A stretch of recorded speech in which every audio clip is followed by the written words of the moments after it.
Hey, everybody. Welcome to a bit of Bigger Banter, the sports podcast, episode 107, post-football for the year. A little football hangover here, but now we are full speed ahead into the college hoop season.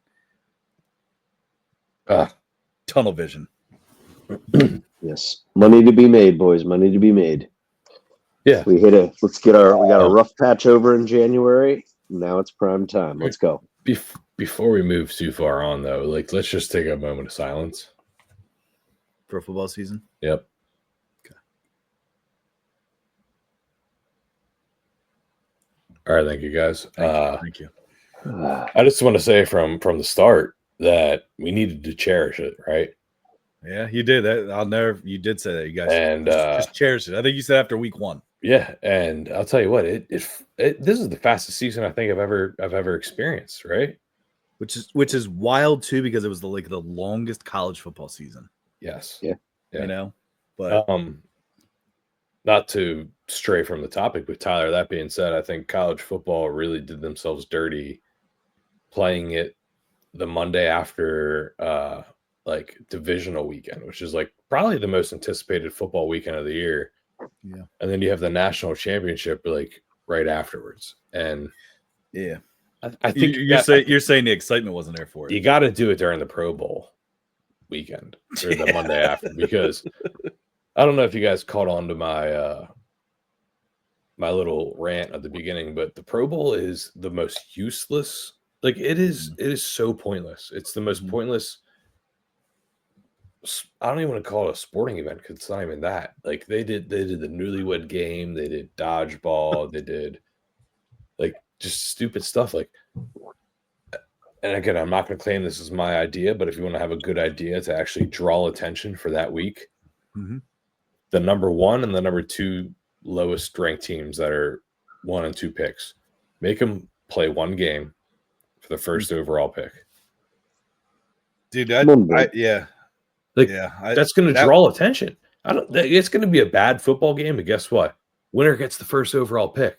So you're going to give it your all. Yeah. You better believe they're going to play. Yeah. Would it have been Titans versus Patriots? Titans. I believe. Titans. Browns. I think you're right. Or is it Browns? No, it is Browns. Browns. Yeah. Oh wow, I didn't realize Browns were 2. Holy crap! Wow. Yeah, Patriots are 4. Mm-hmm. Yeah, and it was sticking on that topic with the draft though. The Titans are willing to move out. Which kind of shocks me. So does that, and we'll get into the Super Bowl recap here, but I did want to kind of touch on some draft stuff here, if you guys don't mind. Yeah. If Titans are looking to back out, does that mean they are saying Will Levis is our guy? Because I feel like that's the biggest question around the Titans right now, is who is the quarterback that they are most comfortable with? Trey, I know you said no. I think they are gonna. I don't. So here's what I'll say. Maybe that it's not that he's their guy forever, but I would say that then I don't think they're drafting quarterback. They're looking to move out. They're not taking a quarterback. Because if you're then again the other way around it is, if you're not going to draft quarterback, then why would you not just stay there and draft the absolute guy that you absolutely want? Who gives a crap on who you're taking? Because if you take for example Abdul Carter number 1, nobody's gonna disagree with that. If you want to take Travis Hunter number 1, nobody's probably gonna disagree with that. Trying to think if there's any other non-quarterback guys up there that would be ranked that high. The only one that I would say is probably not a running back. Don't take a running back with the first overall pick. The only other guy would be Will Campbell, the offensive lineman. Yeah, where's he out of? LSU. What about Mack out of Michigan? I'm not saying number 1 overall, but he's got to be top 10. So looking at where they're at, and if they are trying to trade back, and maybe it's not way back, maybe it's hey, we're not really sure what we want to do. I mean, the Browns, in my opinion, are not going to take a quarterback. Giants probably will take a quarterback. Patriots are not taking a quarterback, and the Jaguars are not taking a quarterback. So I would say 1.5 of those top 5 teams, besides the Titans, would take a quarterback.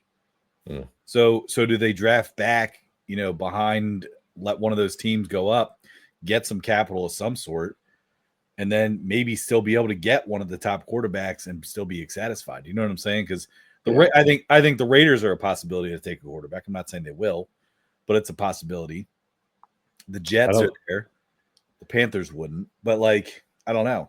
I don't think the Raiders are going to take a quarterback because I think they're going to get Matt Stafford. Oh, please, God. Is that who you see? So you've seen Stafford? Yeah. Yeah. No, that's just my prediction because Stafford. I think that he wants to continue to play.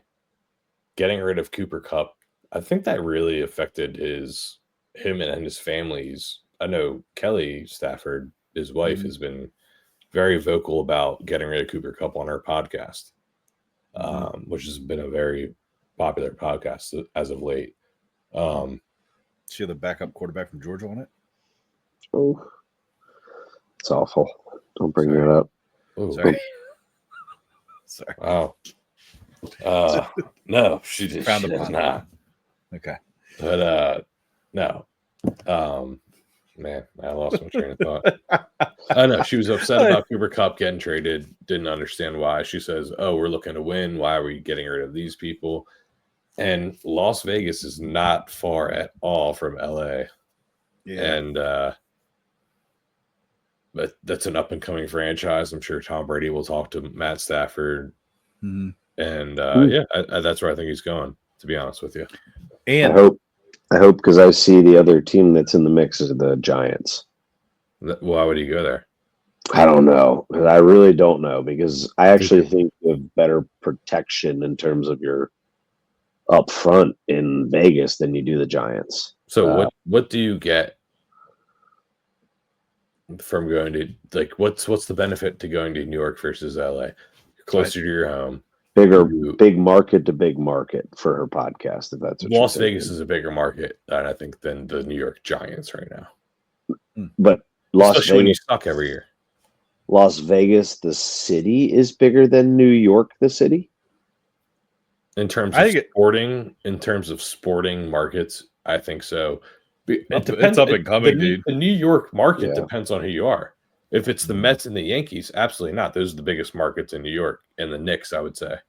But when it comes to football, the Jets and the Giants have lost their luster in New York because they have been so bad for so long. It's more the Bills. Yeah, and they're not even like a New York. I wouldn't even call them. They're the only New York team, but right, and they're upstate New York. But they aren't like the true New York City. They're the blue collar New Yorkers. I got you. The ones that truly matter. Yeah, it's. I think the other thing too is quarterback wise, Trent, for your franchise. I've also seen Darnold. That was like the least likely move. See, that's where I'd see that's a problem. Giants getting. I could see the complete opposite. Darnold going to the Giants, and can I just also address this too? Is there's a lot of accounts out there on X that are trying to break rumors, news, because I've now seen Stafford to the Raiders. I have seen Rodgers potentially to the Raiders, and then just recently Rodgers to the Niners, where he would serve as a backup. I saw that too. That was a joke. And then you've got he's going to the Steelers. Devontae Adams loves every single team in the NFL, pretty much where he wants to go, except probably the Raiders or the Jets. And then you've got Russell Wilson. Is he going to be a Raider because of Pete Carroll? No chance in that happening. He doesn't like it. Okay, now he's a Giant potentially. It's just I feel like everyone's just trying to throw things and see what sticks, and then they want to be able to claim. See, we called that. And don't get me wrong, that's part of the business. But I just think there's too much unknown still. We are fresh 3 days off of a Super Bowl, right? And I don't know. I just think we're very, very fresh off of that, and I just don't think anybody knows anything at this point, to be honest with you. Sure. Hell, it was reported today that Andy Reid told the media that Hopkins was retired. Then Hopkins come out and says, "No, I'm not retired." Matter of fact, now he supposedly wants to go back to Houston. Like, what the hell is going on then? Like, everybody's shooting for a headline early instead of actually like getting a real story. Waiting for it. Yeah. It's kind of annoying. That's a good lean in with the Hopkins and Chiefs. We talk about the Super Bowl. So we did put out our prop bet sheets. I'll be posting results here just to make sure that anybody filled one out also has the results of it. So we'll put that out probably today at some point. But Trent in our family was the winner. I believe you only missed 7. Allegedly. Well, What do you mean? It's not allegedly. That's I didn't grade it to Trey. I graded them all. Yep. Trey. Okay. So whatever. Yeah. I think National Anthem length surprised the shit out of me. I couldn't believe that guy held that note that long. Dude, no. 2 minutes. He said of the brave 3 times. Hey, he said home of the brave or land of the free like 17 times. Yeah, it's like, right. Because I was Trey, your record now is what with the coin toss? Not to talk too much about it, but 1-7. All right, let's move on. That's all right. I tailed you this year, so I just had to bring it up as well. That is unbelievable to me. Like, can we talk about it? It's 50-50%. Like, it's literally 50-50. So let's think about it. And I lost. You're 1-7. That's $300 I've lost in bets. On a coin. On just a coin toss. That's bad. And that's hard to do on a 50-50 bet, right? Like, yeah. Trey's defying the odds. Dude, I cannot believe it. 1-7 on a 50-50 bet. Can we just fade? I'm fading him again next year. Are you? I know that's why I did it this year, you little bitch. I actually had tails before Tyler shared your pick of the episode. Yeah, sure you did. Show me the time slip of the bet. Let's put Trey in. No, you're right. I placed my bet after I knew you were going heads. That's dirty as fuck, dude. That's disgusting. Hey, I have money in my bankroll. Wow. Let's put Trey in a hole on February 2nd and see what happens when it comes out. See a shadow. If you fade Trey, everybody, you are up $300. So when it comes to the coin toss, #fade Trey. Oh man. Man. Tyler, I am just going to share with you what my coin toss bet is next year. All right. Damn it. So Trent, I'm supposed to fade that then? I'm just kidding. Actually, I'm not going to tell anyone. For you guys, I'm gonna share the wealth, Ty. Literally a minute before the coin toss. That's what I'm gonna do. You know what's gonna end up happening is I'm gonna make my bet on my own and I'm gonna win, and Trey's gonna be over there. Son of a god! He'll be wrong again. Nah, but I'll make a burner account and leak it out. I'm just kidding. I'm not telling either of you guys. So that's awesome. I just can't believe that. So hey, on a positive note. We do make our first touchdown bets for all primetime games. We ended the note. Wait, you know what?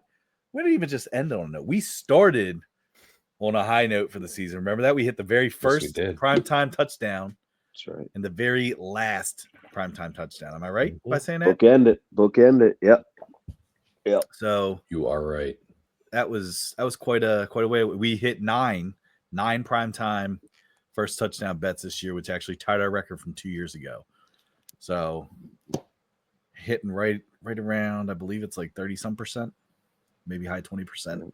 I have the data somewhere, but I hope Randy was tailing us. He's That's right. That's right. Rock hard Randy. Shout out Rock hard Randy. Let's get into a little analysis here of the game, guys. Like biggest takeaway, headline moving forward. What do we got? I mean, the three-peat was stopped, right? That's the headline, correct? They looked tired. They just looked like nothing could get going for them. And I don't know what it was. Like there's how many times has that happened before though? And all of a sudden it's like one thing happens, next thing happens, next thing happens, next thing, and it's like, oh, here's the Chiefs again. And that didn't happen the entire game. Like, and and then they talk about Vic Fangio not blitzing at all, but still having 6 or 7 sacks. Like, they were getting to him, man. I mean, that was a testament to his defense, guys getting after it.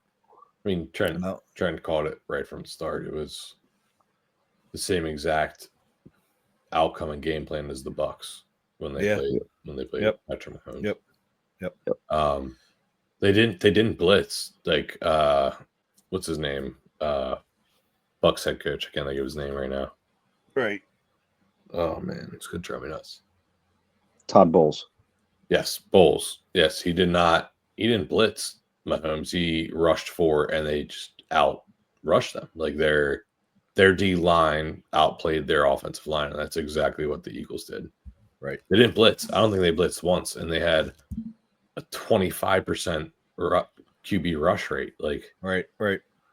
Mahomes didn't even have time to read his reads. And dude, but then the fact that he kept stepping up into the blitz, or not the blitz, but the rush. But that's scouting, Tyler. That is. But what I'm saying is, like, normally he is like step up, step back, roll out, and he wasn't rolling out at all. Like, he just, like I said, he didn't look good. I mean, he had 25, they had 33 yards total, I think, on offense in the first half. Very bad. Like, I don't know.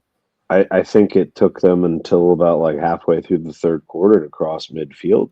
I think the fourth quarter, man. I think that's when they scored their points. Yeah, so it was the very first possession. Juju had to catch for 11 yards.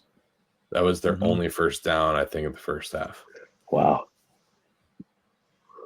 So, I mean, I guess my question, or I'll just kind of pose this thought then, is, I mean, maybe the refs did help get a mediocre team to the Super Bowl this year, because I feel like the Texans had that game against them in the second round, and there were some very crappy, touchy quarterback penalties, I should say, roughing the quarterback. So it's like, in my sense, it backfired on the NFL. I'm not saying that the NFL wanted them there, but I said it before, dynasties do attract more audience members. I mean, the highest watched Super Bowl in the history of the Super Bowl. So it's like, and it's not just because everyone hates them, and don't get me wrong, you stay popular long enough to where the hero becomes the enemy, right? And that's what the case with the Chiefs. Right. But then you also do have a large Chiefs following. I mean, you get it's always weird, like the generations of young football fans that, growing up, you saw a ton of Patriots fans because they were really good. And you have, always in our area, tons of Steelers fans everywhere, but they were pretty good for a long time. Even now even take back to the 90s with Dallas fans. Yeah. Like people my age are Dallas fans. I mean, I was a Niner fan because, I was late 80s, early 90s. Dynasties definitely have a huge impact on you. But when it comes down to it, like, it's a shame that we didn't get. And I know it's 20 hindsight, whatever the saying is, but like, it's a shame we didn't get Bills Eagles or a Ravens Eagles, or like, that sucks, because I still think those teams are better than the Chiefs. I really do. And I know, well, they didn't beat them. I get that. But in terms of overall, like, gosh, like, in terms of dominance, the Chiefs escaped so much this year. Yep. So I mean, that's where I left it, and I'm like, whatever. My money was on the Chiefs just because you're betting on the Chiefs magic to come through. Had a really similar feel to the past how many Super Bowls now where the Chiefs go down a little bit by 10 points. I think they've gone down 10 in the past 3, or in the 3 that they've won, I believe. Right. They've gone down 10 points. And then this year, Eagles were clearly the more talented and better team. It was clear as day. And you know what? Chiefs are in some trouble. I'm gonna go out there and say that. And, You and I think know so? Because that's, man, I don't know. $172 million is going to 5 players on the roster next year. Trey, you know what this sounds like? Recency bias. Mm-hmm. I'm just saying. That's exactly right, Tyler. There's a chance. Go get the shirt. I looked at that new Super Bowl emblem. I didn't see no red and yellow in there together. There was red and yellow in You, it. It was you need to all look a over. little closer then, buddy, because there was totally it's like a lot in there. ignoring it. All along the bottom. And let's be honest, that red and yellow could also be somebody else's team here. Run the tape. Episode 107. Chiefs will not be in the Super Bowl next year. I don't know, man. We'll see. It's hard to count them out though, ever. No, I don't. This I kind of hope this is their. I would like to say that I'm going to make a prediction that's going to align with Trent. This is where the Chiefs have their little lull before Mahomes goes ape shit again. Like it's going to be like Brady. It's going to be the same thing as Brady. Yeah. And the reason being is because it's all about timing. Like franchises do this all the time, right? Like get as much as you can in a short amount of time. Yes. And then you. Ultimately the cap contracts, rookie contracts, veteran contracts, everything comes back to haunt you. And you have to go through a little lull. And but how much longer is Andy Reid going to coach? Maybe not that long, Tyler, but that doesn't matter. Because it does matter. I really think that does matter. You could say whoever's going to take over and do this. Dude, but I think that imagine the qualified coach they're going to get for that job once Andy Reid, like Matt Nagy. It doesn't matter. I wouldn't want to be him right now after that offensive performance. Does not matter. Oh, come on. Now that's one thing I freaking hate. Does it matter?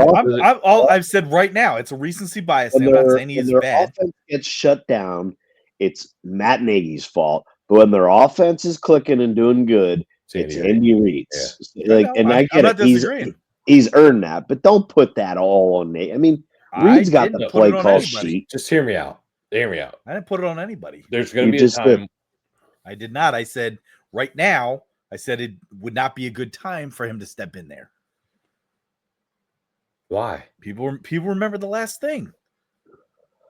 He would get heavily criticized. All I'm saying is they would take the last season of the Bears and this last season. If you have Patrick Mahomes as your quarterback, you're a Super Bowl contender. It's a media thing.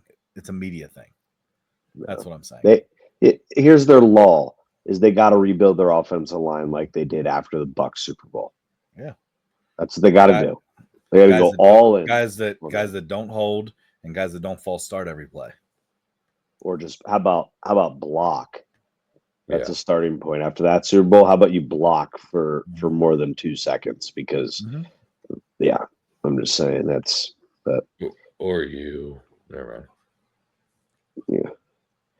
Well, I'm okay. I mean, I look at Chiefs are licking their wounds right now. Eagles, they got their second Super Bowl, and quite honestly, they should be there again in the end. I think they are the betting favorites early on, but I think at least we think in that division you have another contender there with the Commanders with Jaden Daniels. I will say at some point in time, one of us will say it, is just be aware of always the sophomore slump for rookie quarterbacks. And I would say he had a very true sophomore slump to the point where his offensive coordinator, Liam Cohen, lost the head coaching opportunities. Yeah, he was a head coaching candidate, sought after, chose to return, and he got fired. So give these coordinators a full, 17-game season to break down those, and they figure it out. That's why they're paid millions of dollars to coach. It's their only job.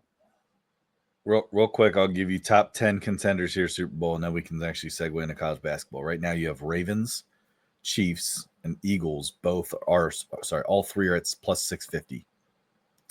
Bills and Lions, plus 700. Niners are plus 1,400. Bengals, plus 1,600. Packers, plus 2,000. Commanders, plus 2,000. and Texans plus 3,000. And they're also tied with the Chargers and the Rams. So that's where you're at right now with that stuff. So Ravens, Chiefs, Eagles are the top 3 guys, but then you got the Bills and Lions right up there. You're telling me the Raiders aren't up there? Yeah. I think it's funny that the Niners are up there that much. Mm-hmm. It is hilarious. Raiders are actually second last. Second last. That's good. Hey, tank for Arch. What's different about the Niners team this year than last year? Other than that, they might be putting a lot of money into Brock Purdy. Greenlaw's back, and they're going to get a defensive end. Okay. And they're going to have McCaffrey. McCaffrey played in 2 games. He's going to be good. Good to go. I would think. Supposedly he's already cleared. Tell you what I won't do. Won't draft him in fantasy. That's for damn sure. Yeah. All right. Let's get into college basketball here. The new sport that's going to be dominating the headlines here because we got. Can we start with a quick recap of our last week, real quick? Yeah. Down goes number 1 and number 2. Yeah. Yep. And I mean, SEC right now, it's like what do you call it? Merry-go-round? I don't know what to tell you. It's like the exact same shit. Or a carousel. You call it merry-go-round? Depends if we want to talk kindergarten language or not. But either way, crisscross applesauce, Tyler. Crisscross applesauce. Shut up. You got it's just you're just taking big dogs and beating the crap out of each other, and then they don't ever move in the polls, and they still get credited with being a bit like I look at. I'm granted Auburn lost, right? Still stayed ranked number 1. Which, yeah. How don't you move Bama up? I guess bullshit. But then I don't know. I just the team that's really driving me nuts right now, guys, and I think they're overrated. I truly think this team is overrated, and you guys can call me a dummy come March if they end up making it here or to the big show. Is Tennessee? Sorry. Were you going to say Tennessee? No. I just think they're completely overrated. They can play defense. But if they get officiated where the official's going to call the mugging that they do defensively, because what remember they're saying is bear hug the ball. That's Rick Barnes saying, bear hug the ball. Literally foul them, but they won't call it every time. But their offense is putrid, and if they don't score points in March, you will lose because you will get teams. You will get teams that just go off randomly and start making shots. Yeah, that's how the upsets happen, really. Yeah. If you can't score Virginia or Purdue, it will catch you, and it'll catch you early. And Trey, I'll give you props to your pick last night with Kentucky plus 2.5 because when you sent the pick, man, I was nervous as shit just because I always saw like recently Kentucky, hey, they're kind of over that hump. And then all of a sudden they had a couple bad games and it's like, oh boy, are they that good now? Yeah. So when you put the 2.5 out there and then they ended up doing all right. I mean, they I don't want to say they survived, but the one thing I've noticed. Yeah. The one thing I noticed about especially the SEC and just teams that are extremely good is the home court advantage is a big deal. That's a good point. Especially in the SEC. And if you're getting 2.5 points in a team that has struggled against, I don't want to say average teams, but less than elite teams in high-powered offenses. Huh? They struggle against high-powered offenses, and that's Tennessee. Kentucky's strength is their offense, not their defense. Right. And that's what I'm saying. It's I don't know. I've seen Tennessee struggle, and you're being favorites away against a in-state or in-conference rival. Come on. Well, it's the only thing that you can bank on in college basketball lately. Another game real quick last night, too, is Kansas State. Kansas State beat Arizona. They're hot right now. They're really hot right now. And then you know what? Like you look at their overall record, that's going to be one of those teams that could have a losing record that Joey Busted Brackets said could get in. Yeah, well, he says a lot, Tyler. Joe, dude, it's dipshit. God, he's frustrating. He doesn't even speak well. Like I listen to him speak sometimes. Joey, I'm like, what are you saying? Joey busted brackets. He doesn't need busted sentences, busted teeth. No boy. Busted brackets. Oh. Busted. Don't say Trent. You're the meanest one of all to him. I know. I don't know if I took shot at his teeth, but he does have some weird teeth. Hey, go get your Joey Busted Brackets shirt. Allegedly. I don't know. I'm just got our asses. Now I feel bad, and I shouldn't feel bad. Trey, we made a shirt with a clown nose on and glasses. Yeah, because of Trent. And now he's like making fun of me because I said he has busted teeth. Trent, I can't believe you actually designed that shirt. Trent knows Trent. I just didn't. I didn't make fun of his teeth. I'm not a bully. But I'll disagree with his bracketology. No, I'm just kidding. Screw his teeth.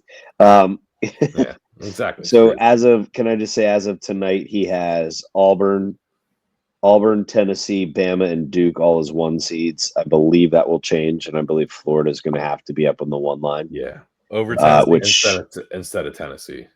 Yeah.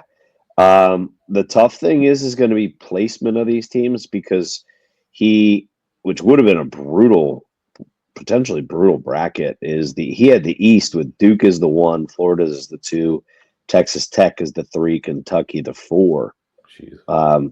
But Duke and Florida in there, that would be powerful. I will even. Out of all the 4 right now, I would say his East region would be the toughest with those 4 teams. But you want me to rattle the others quick? Well, hold on. Can I ask a question? Because I feel like I heard this on ESPN. Listen to some analysis one day. Is it true that teams in the same conference can't play in the first 2 rounds? No. No, I don't think that's going to be possible to manage anymore. But what I'm saying is that people are now talking about that in terms of seeding. You can't avoid it. I think, Tyler, I do believe that that's a factor. They will not make 2 teams in the same conference play each other the first round.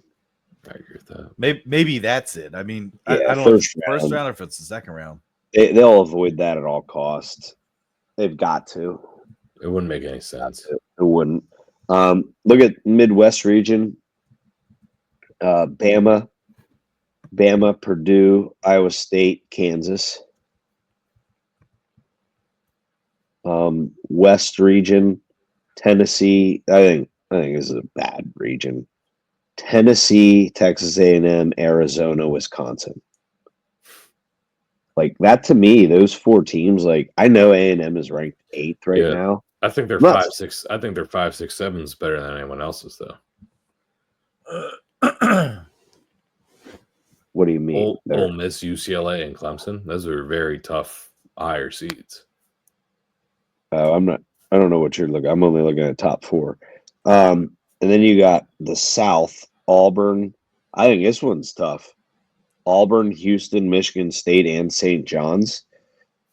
Like I think those 1, 2, and 3 seeds. I think those top 3 seeds in that area. That's a tough region there for Auburn because Houston's good.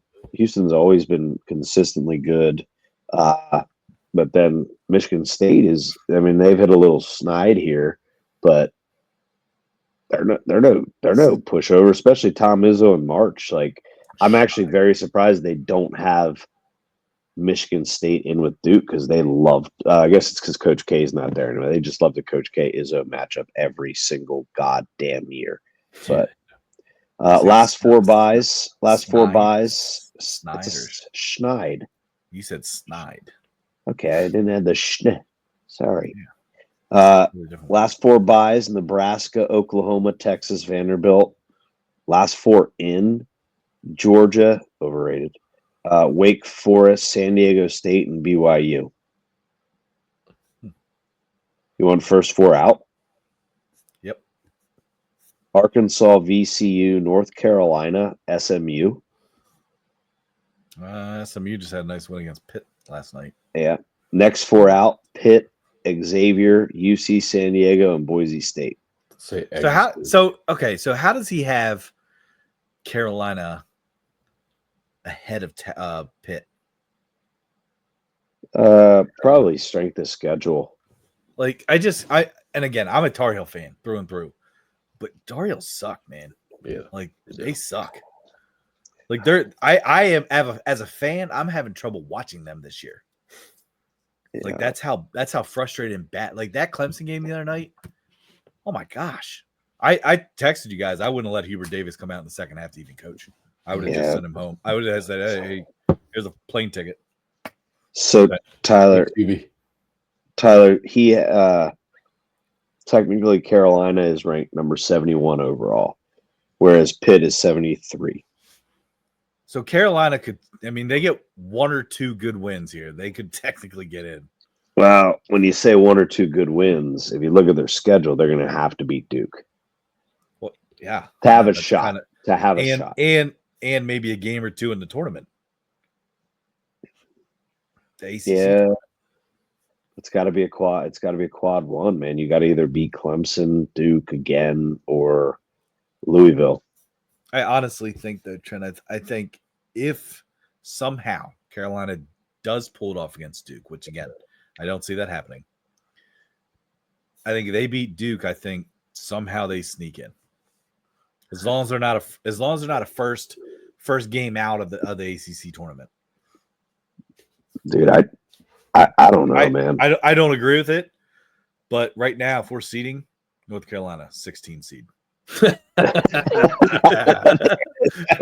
Oh man, I knew it. Well, for your sake, I do hope they get in. But in reality, right now, do you realize they're like 14-11? Dude, they're horrible. That's what I'm saying. Like they're almost 500, and they haven't had that bad of a season since they were the preseason number 1. Do you guys remember my prediction about North Carolina and Hubert Davis? No. When? I think it was last year. I said Hubert Davis is not going to succeed as the North Carolina head coach. He's going to get fired sooner than you think, and he knows he's going to take his job. You said Jay Wright earlier this year. Bingo, bongo, bingo. Thank you. I don't know if you said that ever on an episode.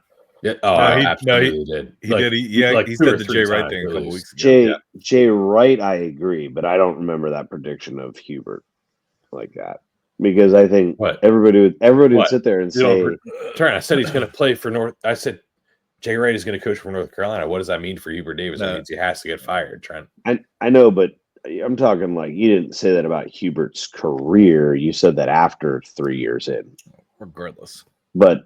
Hubert took him to a national championship. He's got the biggest win in their program history. The biggest win was over Duke in a Final Four game. Okay, that's the biggest win in that program's history. 100% it is. They count that as more important in Chapel Hill than they do their banners, right? So, and rightfully so. It was the biggest rivalry. I don't agree with that. I don't either. I don't agree with that at all. I think the banners. I disagree. I would say this: the modern day Carolina fan counts that as more important than their banners.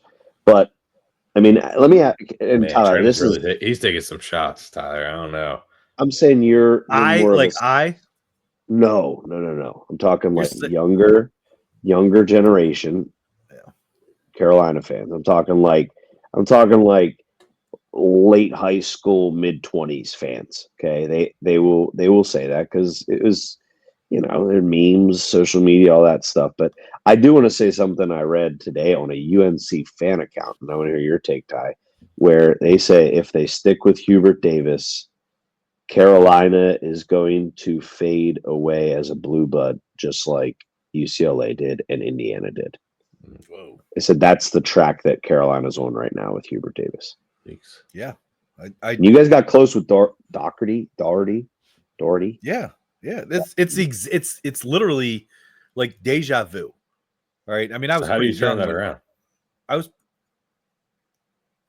get a good coach and play better. Like it's not Okay. that hard. Okay. But like I here's the thing. You got to get a legend. And Jay Wright's a legend, but I don't think Jay Wright's going back to college basketball. So when they hired Roy Williams, my emoji, right? Roy Williams, fresh off of a Kansas loss to Syracuse in the national championship, right? I remember that. And Roy was a Carolina guy before he was a Kansas guy.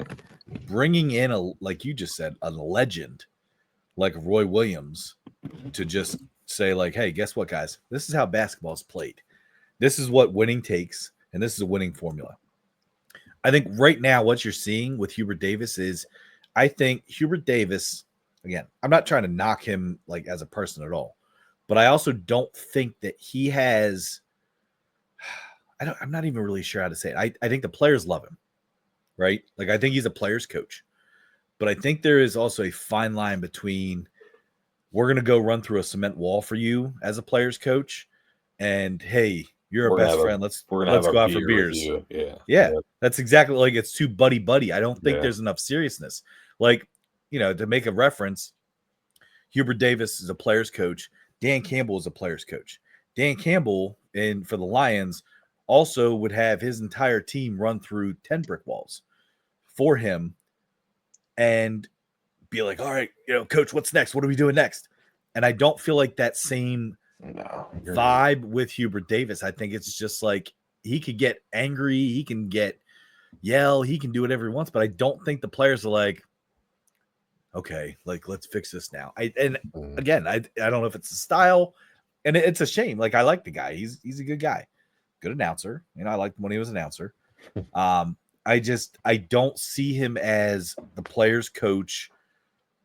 I don't know. Would you even qualify that as like, is it a respect thing? Like, I don't know. It's just a personality mismatch. Like, I just think some people fit all the qualifications, but when you put them into place, you don't get the outcomes that you want. You know what I mean? Like, it was a perfect fit. It was a perfect fit that didn't work. Can I maybe just provide some insight? I feel like he's a not Roy Williams. He's a Dean Smith product as a player, but a Roy Williams type coach because he coached under Roy, right? And he's starting to realize that approach doesn't work in the modern day anymore. And that it doesn't. Okay. So and I hope he adapts to save his own career, but I also don't think just by saying, "Hey, we're going to go out and hire a GM," I think that's a Band-Aid. I think it's a Band-Aid. I don't think it's a cure. So I don't know. I think if you miss the tournament this year, I don't think Carolina I don't think in Carolina that they're gonna stick with him. I think he also could be on the shortest leash next year if they do. What do they do? What do you mean? What do they do? What would they do besides Hubert Davis? Who's the guy they go to? I mean, Trey, don't get me wrong, I like your idea of Jay Wright, but I think Jay Wright goes back to Nova before he goes to Carolina. The name is that you're going to have to spend a lot of money, and you're going to have to really pry this man away. But Carolina likes to keep Carolina lines, correct? Mm-hmm. And the one guy that has Carolina lines is Bruce Michael Pearl. Jordan. Does he have Bruce Pearl? He's not leaving Auburn. Bruce, I know, but the one guy that makes sense is the guy. I think Bruce Pearl. You have a better chance of Bruce Pearl than you do Jay Wright. Why? I agree. Because Jay Wright is done. He is not coming back. All of those legends left the game because of the way that everything is now. Oh, like Bill Belichick. Where's he at now? But that's apples and oranges. Why? Football, basketball. He's utilizing the transfer portal and everything. What would be the only job that Jay Wright would ever come back for? Villanova. No, I disagree with that. I don't think he's ever coming. I don't think if Villanova begged him to come back, I don't think he'd come back. I think it'd be Duke or UNC or Kentucky. Trent, what's Bruce Pearl's connection? I don't know that off the top of my head. I know it through conversation here. And yeah, I'd have to go back to find it. I'm pretty sure he has a connection. But no, besides Bruce Pearl, the only team that Jay Wright would ever come back to coach for is not an NBA team. It's not Villanova, because why would he do that? It makes no sense to leave Villanova just to come back to coach them when they're not as good. Now you get to do it all over again. Or some guys need it. Or you coach an already established blue blood with the recruitment connection pipeline, as in Duke, UNC. I would even consider Kentucky and UCLA up there as someone he would consider. Trent, it makes 100% sense that he would take the UNC job. You got Bill Belichick. UNC is rebranding their head coaches like that. And I'm not fixated on any new hire. I don't see Jay Wright going there. I think it's it's a huge stretch. I think he's done coaching. So real quick, we're gonna put that Bruce Pearl connection on North Carolina somewhere on the back burner, because I am not finding it in the immediate search history right now. Mm-hmm. So I will research more, but because I would be very interested to see what his connection is, because Trey, and I would argue this too, though, if that is true. All right. I would still say right. But hold on. I'm not saying that, take this or that, but what I'm saying is that would be almost identical. Like, I could see Auburn going far this year in the tournament, right? Losing a big game near the end, not winning the whole thing, because I don't think that they will, which obviously another episode. But they lose, all of a sudden now North Carolina fires Hubert Davis. Now, because let's be honest, it's one of the most attractive jobs in college basketball. UNC, right? Yeah, 100%. Yeah, you're gonna get guys. You top could get 3. You could easily, if you're North Carolina basketball, say, we want you. Yeah, and you could literally pick from the litter, and I'd say that there's not a lot of guys that would say no, just because of the prestige. And that's, Trent, where you go back to like the Banter conversation. I know you said newer fans, but like that's like history. Like North Carolina basketball, like when you see North Carolina, and I think I mentioned this one other week, when you see North Carolina basketball playing this bad, like, I know you're a Duke fan, and it's I don't think it's good for basketball. No. Like when teams like that are expected to be good and they're not good, it's not good for the game. No. And bias and fanship aside, like, am I frustrated watching them? Yeah. Am I watching them still? Yeah. And sometimes I want to claw my eyes out. But like, it's not normal it's not normal. And I think that basketball needs them to be good. Mm-hmm. They need the Duke North Carolina rivalry to stay alive. Because if that ever dies, there is a part of college basketball that does die. Yeah, it won't ever die. It's 1 year, guys. No, yeah. I know. I'm just. I mean, they did it 2 years ago. Remember? Yeah. No, I know. So yeah, I don't know. It'll be interesting. Do you guys want to get into some picks here? Because I know we kind of spent a lot of time here. But that was good. That was good though. Saturday board. I think let's not. I got a couple games here because we got some games tonight that I just really quickly want to talk about and see where you guys are at. We'll just kind of go. I guess there are lines on this now, huh? I got a couple games here for tonight. Right now, the first game I want to start with is the St. John's Villanova matchup with the St. John's, who is ranked in the top 10. Rick Pitino. He's got the Johnnies in the top 10. Right now, looking at that line, I've seen it floating around 2.5. So let's just, because we do have that spread for tonight, let's go with the spreads on this versus just money line picks, which we'll do for our Saturday games.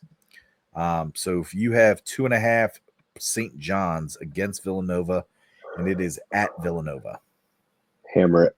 Yeah, I would hammer absolutely hammer 2.5. Hammer it. It's not even a question on mine. Okay, I'm actually surprised it's that close, to be honest with you. That makes me kind of sketchy. I'm not going to overthink it. Just do it. Just go. Right? Mm-hmm. All right. Next game tonight we have that I put down here, Ole Miss and South Carolina. Ole Miss, South Carolina. Right now, the line is sitting. Sorry. Got to be a huge line. I don't think it's any. I think it's a. Of course, the line is not out yet. That's why I was gonna say it's offline. Yeah, dude. Right, so I'm just Ole telling Miss, you right Ole now. Miss, South Carolina. You going Ole Miss? Yeah, yeah, 100%. They're what? They're on a. South Carolina's lost 10 straight. The record is 13-10, isn't it? That's one of the reasons I brought it up there. Sorry, Yeah, 10-13. Yeah, 10-13. Yeah. Yeah, But- Ole Miss. Okay. Yep, I'm on Ole Miss because I like Beard. All right, next we got Oklahoma, Missouri. Oklahoma, Missouri. It's at Missouri. Missouri is right now sitting at -8.5. honestly, I like the +8.5 just an in-conference game For Oklahoma. Yeah, I actually kind of like the +8.5 too, just because that's a steep spread for a Missouri team that I feel like usually when I bet the spread on them, they beat them by like 4 or 5. and it's the SEC. Yeah, 8.5 points is a ton. All right, a lot of points.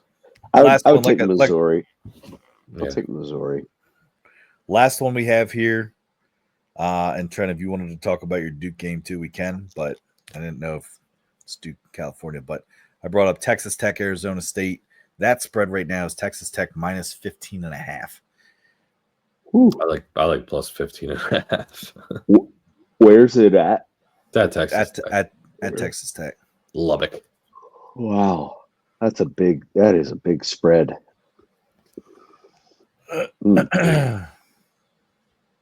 Yeah, I mean, I will not wager 15.5 for a favorite. Yeah. Unless they're playing Green Bay. Yeah. Then I do. All right, the basketball school. Yeah. Jeez. Whoa. Yeah. I got a little pissed there for a second. I'm sorry. Yeah. Jeez. Fade Gottlieb. Come on, man. Hey, reach back and pull your wedgie out penny boy. Okay, all right, Mr. Pick 11. I don't understand how Gottlieb still has a job. Hey, Or how haven't they given him like an ultimatum? Like, hey man, you got to give up on your podcast and focus on coaching basketball. It's Green Bay. It doesn't matter, dude. Like nobody you're a wants T1 that basketball job. school. You've got the biggest name as your coach that you can get. You're not going to get a big name. And he's operating on 3 hours of sleep. It's very, very visually apparent on the sideline, and he's doing podcasts on top. Yeah, he does look rough. And your team is like 3-20. Yeah, go ahead, Tyson. I'm not taking a spread on this because 15.5 is huge. I'm taking over 143.5 with the total points because right now those teams are averaging 145.6 a game. So, and right now 143.5 over is -105. So I like Texas Tech. Maybe pair a little tiny little parlay together. Pair a little tiny parlay. Yeah. Little parlay. All right. One Thursday game here again. If you guys have other games you wanted to mention too, one game I was looking at here is Maryland, Nebraska. Ooh. Okay, this is Thursday night. Maryland at Nebraska. What's that spread? I don't think we have it yet. 2 days out. Spread yet. No spread because it's 2 days out. But right now, Maryland is ranked 25th. They're 18-6, 6th in the Big Ten. Nebraska is 16-8, 8th in the Big Ten. I would like Maryland in that one. I think they got a lot of experienced transfer portal people that are contributing a lot for them. It's at Nebraska. I know. Yeah, I mean, I'd love to know the spread because I think straight up money line, I would like to think Maryland would win because I think Maryland's better. But I will say Nebraska's been pretty damn tough, especially at home lately. Yeah, they are on a 4-game win streak, so bingo. They're getting heated up. So if you can get Nebraska, I would say if you can get Nebraska plus 6.5 here at this rate, I would take that. Maybe 6.5. Wow. Okay. I don't know, but I would take them plus 6.5. No way, it's gonna be 6.5. You think it'll be less? I think it's going to be plus 1.5, plus 2.5. I was just saying 2.5. It even might be minus 1.5 Nebraska. No. If it's that close, I think I would favor going Nebraska. I'm gonna sit here and put the Terps on upset alert. Yeah. Right? It's gonna be that's gonna be my next little turtle soup. It's gonna be like a boom upset alert, and then I will say my Minnesota upset alert last week was dog shit against Illinois, but that's all right. I disagree with that. I think it's got to be some sort of like crying sound. Upset. Yeah. Let me. I'll yeah. Ooh, I like that, Trey. I like a little that. baby crying. Yeah. I'll mess around. I'll see what I can do. Upset alert. Like or maybe like a simple like. yeah. Maybe not. Nah. I like the loud air horn cry. We also want to like scare people if they're in their car though. Oh, stop it! It is what it is. I put a freaking car, police siren. Yeah. What do we got next, Ty? All right, last here before we get into our Saturday slate of games. Here is Friday. 2 games here. St. Louis at Loyola. That is Loyola in Illinois. And then, no, there's 2 Loyolas, Trey. Because I almost made your bet wrong the one time. Loyola Chicago. I know. Well, they put IL thing there, Trey. So Loyola, Chicago. Yeah, sorry. St. Louis at Loyola, Chicago. Again, don't have a spread for this because this is a couple days out here, so we're just kind of looking fresh. I would take St. Louis in that one. Sorry. St. Louis? With the points. I don't really get. Dude, that's a terrible day. Oh, never mind. There's no wait. What day is that? February 14th, a Friday? It's Friday. Oh, good. There's a lot more. I thought there was only 2 games showing up there for me. Dude, it's a tough game. It's a tough board. Yeah. Fridays are really hard. Fridays are always really hard. Ooh, man. I feel like I got to go with the the home team. Loyola. Yeah. I mean, I just feel like every time I make a move on St. Louis, they lay me down this year because of big Robbie Avila. Avila, I know. Gosh, so frustrating. Like, go back to Indiana State, all of you. Yeah. Yep. Like, that was what made it fun for me. Like, now I'm just mad. Yeah. I'm gonna also go Loyola, partially because I feel like I'm gonna fade myself for the same exact reason though on the St. Louis feelings a lot this year in the A10. So. Last one here, only one more game that I had to highlight here. And I did this one simply because of a covering standpoint. Nevada is playing San Jose State. Nevada at San Jose State. So real quick. What's your knowledge there on San Jose? Because I know they're one of our plays from Tuesday night. So what is it? Right now, San Jose State is the number 2 team to cover. They cover 77.3% of the time, averaging at plus 2.2 with their against the spread line. So San Jose State at Nevada. I mean, Nevada's 14-10, 6th in the Mountain West. San Jose State's 12-13, 8th in the Mountain West. I mean, it's kind of a toss-up game, but if you can get San Jose State as a dog, again, like I said, they're averaging at plus 2.2. Take them at anything 2 and over if you can get them as a dog. So that's my play on that, just to kind of give some input. But yeah, they did play once already this year where they were at Nevada, and Nevada won by 11 points. So. If the spread is, you're saying 2, if it would be anywhere around that, I'm taking Nevada. I think Nevada is just a better team. Yeah. Steve Alford, right? Head coach of Nevada. So he usually has his group play pretty well at this time of year. So real quick, in terms of statistics and things that you guys look for free throw percentage, Nevada 69.5%, San Jose State 75.5%, and rebounds Nevada 30.2%. Sorry, 30.2 and 30.5 for San Jose State. So free throws is a huge mismatch there, and rebounds, especially offensive. But they also lead the turnover margin too. That's a big one for me that I also like to look at. So assist to turnover ratio is another big stat that I look at. But anyway, so just a heads up. But yeah, I'd take him as a dog if you can get him +2 or more. Oh yeah. All right, so let us get into our big Saturday. A big Saturday. So here we go. Bearded best bets.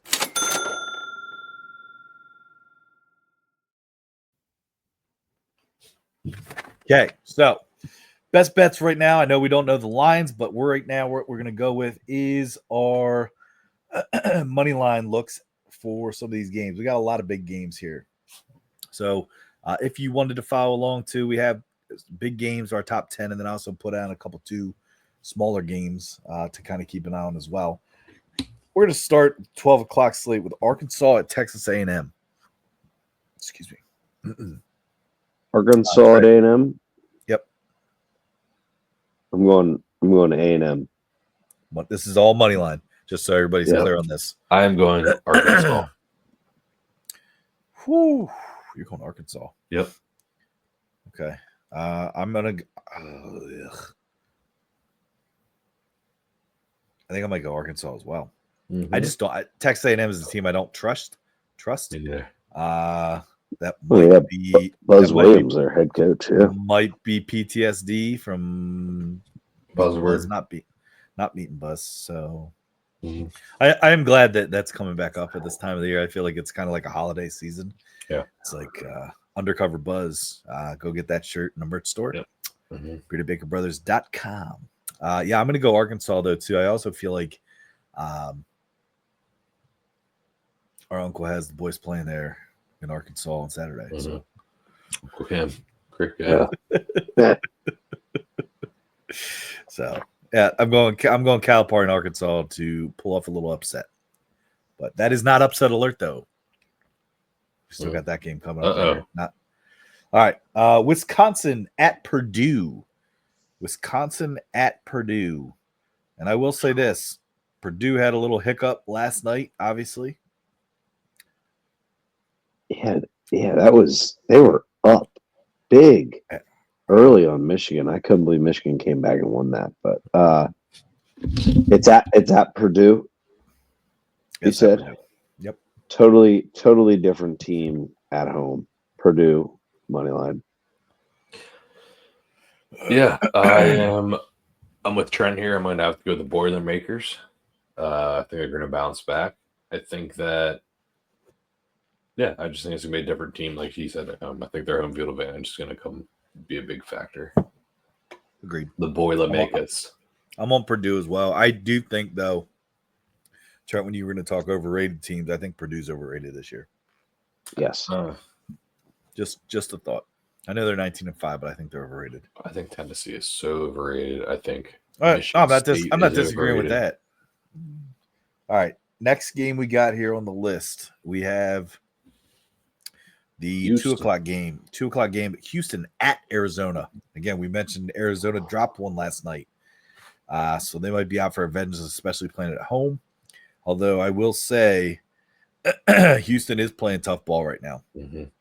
Yeah. I think Arizona is going to compound on their recent loss. And I think, like you said, Tyler, Houston's playing good ball. I'm going to go with Houston. Yeah, this is where Houston separates himself from the Big 12, the rest of the Big 12. I think they only have one conference loss right now. Arizona has gotten themselves back into being a top 4 seed, which is impressive because preseason they were ranked pretty high, and they fell off after losing to Duke for a couple games, and now they're back. I think very good game. If you can get Houston for anything less than a 5-point spread, I think you got to take them right now, even though they're on the road. So even as dogs. Okay. Yeah. This could also be a game too, where depending on some of the matchups and stuff that what happens, because you're going to get a 1-2 loss, which we'll talk about here a little bit later. But this could be where Houston kind of puts himself in that number 1 seed mix. Yep. A little bit more, if they aren't already being discussed there. So it's a big game for Houston. So next game we have on the slate here, I got Missouri at Georgia. At Georgia. I think Georgia is a middle of pack team in the SEC that overperforms. Yeah. And because of that reason, I like Missouri. Okay. Trent? Yeah, I like Missouri in this case too. That would put Georgia at what's it look like, a 3-game losing streak. But I think honestly they've overperformed that. Like they have overperformed, but when I sit there and look at like who they're beating in the SEC, their biggest win is Kentucky. Right? And don't get me wrong, Kentucky's good, but Kentucky also they're pushing 500 in the SEC. Yeah. Kentucky is. Now, granted, they have 5 top 5 wins, right? But they lost to Tennessee handedly. They lost to Auburn. They lost to Arkansas. They got beat by 30 by Florida. They got beat by almost another 20 points by Bama. So when it comes to the cream of the crop, right? In the crop top, sorry.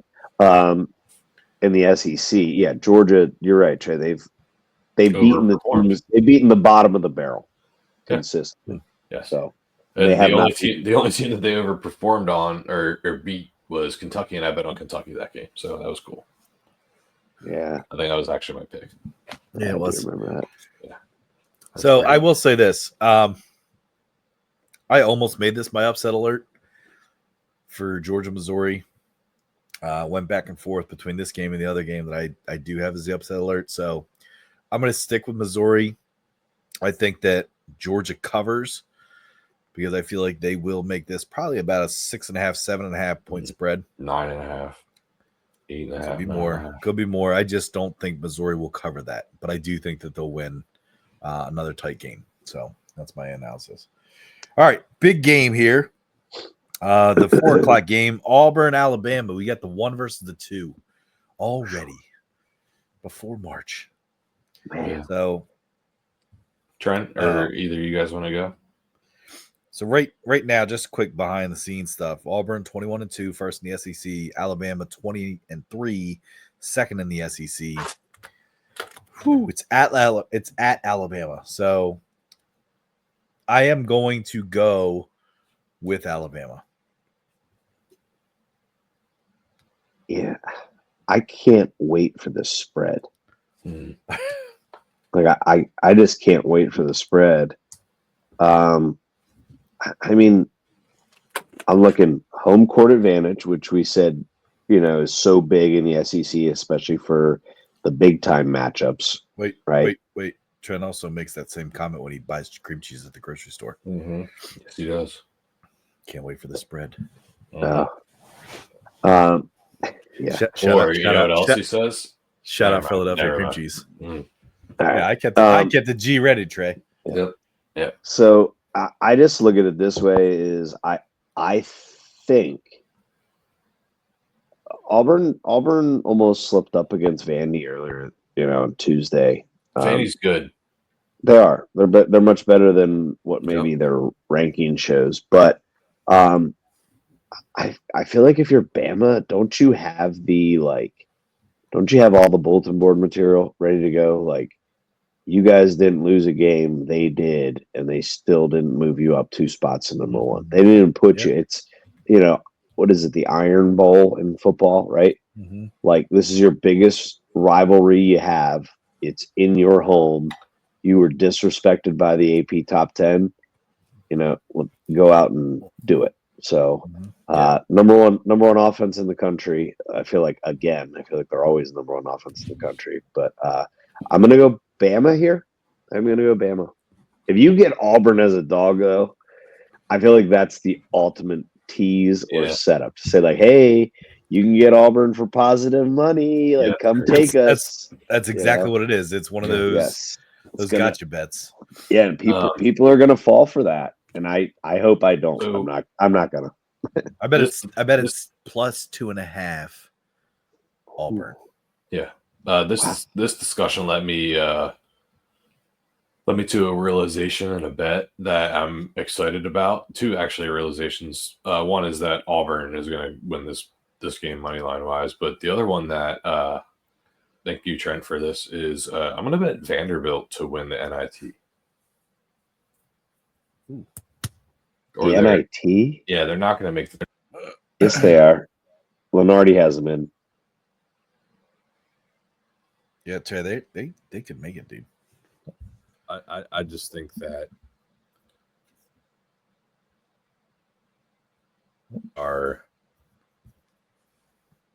they are overlooked. They have very good wins against the hardest conference in college basketball, which is the SEC. I think we can all agree on that this year. They've upset a lot of teams. They're not going to get in the tournament just because their record and everything. But I like Vanderbilt to win the NIT or CBI. Is that what it is? No, there's the new one this year, the Crown. No CBI. No, there's a new postseason tournament outside of the NIT. It's called the Crown. That's the new thing that's going to take place in Vegas. It's awesome. Like there's teams, and it's only teams from the power conferences that miss the tournament. So it's no like I don't believe it's any mid majors. It's all like power conferences. But okay. Joe Lenardi currently he has Vanderbilt as an 11 seed in the big tournament. Trey. He does. Yes. Well, we'll see. We'll see what happens. Yep. All right. Next game we got there is Stanford at Duke. I do like to include our teams, the Duke UNC stuff. So Stanford at Duke. I'd say I'll say Duke, but I think what you have to realize, I think the little hidden storyline is Jalen Blake returned to Duke. He's the guy that he's transferred from Duke, hit the buzzer beater against Carolina. I think he will get a very welcome ovation when he returns to Duke. Yeah, I don't think there's much to this. I think Duke handedly beats Stanford. I mean, I agree. I'm just saying there's a little storyline there. So yeah, I'm also going Duke. I don't really have much to say about that. I just, like I said, I put it out there because it's our teams. Same thing about this game: North Carolina and Syracuse. I got UNC. Yeah, Syracuse is horrible. I'll be honest. If UNC doesn't win this, that's pathetic. Yeah, and honestly, the biggest thing is that the fact that Syracuse lost to Miami last night. So that's a little bit telling. Ooh. Yeah, like 91-85 or something. That's pretty bad. Talk about failing to replace a legend. Mm-hmm. Boeheim. Yep. Yeah. No. Yes. In Syracuse? Yeah. I thought you meant Miami with hey, pull your mic closer. They screwed up. They screwed up with not hiring the guy that took the job at Siena, McNamara, yeah. He should be the head coach there right now. He would be doing a night and day job. Matter of fact, he might be there next year. Just saying. All right, next game we have here on the slate for our Saturday board: Mississippi State at Ole Miss. I'm totally off the Mississippi State anything. Like I just think once again they are benefiting from having a good out of conference record. They pulled off like an upset or one or maybe two. I think one, and I'm just not sold on Mississippi State. They're going to be a tournament team, but I'm going Ole Miss. If you're at Ole Miss is going to win the game. It's at Ole Miss, and you also got to take into account too. Like, I agree. Mississippi State, I can't figure out. Mississippi State stuck with Florida last night. I think they were up by 1 point at halftime, but Florida ended up winning by 13. But honestly, Florida was up by about 25 points at one point. Yeah. And I think it was some garbage time shots and stuff that made it a little bit closer than we got. So, yeah. So, Trey, pick on that Mississippi State Ole Miss. I like Ole Miss. Simple enough. Michigan State, Illinois. Another one. Michigan State ranked 11 right now. Illinois not in the top 25. 19-4, second in Big Ten. Illinois 16-8, seventh in Big Ten. This is another game that I actually did consider making the big upset alert game, but I'm gonna go with Michigan State in this as a money line. I'd be interested to see the spread because I wouldn't mind taking Illinois if they are plus as dogs. So, but I'm gonna take Michigan State money line. It's tough. This is a tough one because, like, I feel like Illinois has been on a schneid, right, Ty? Schneid.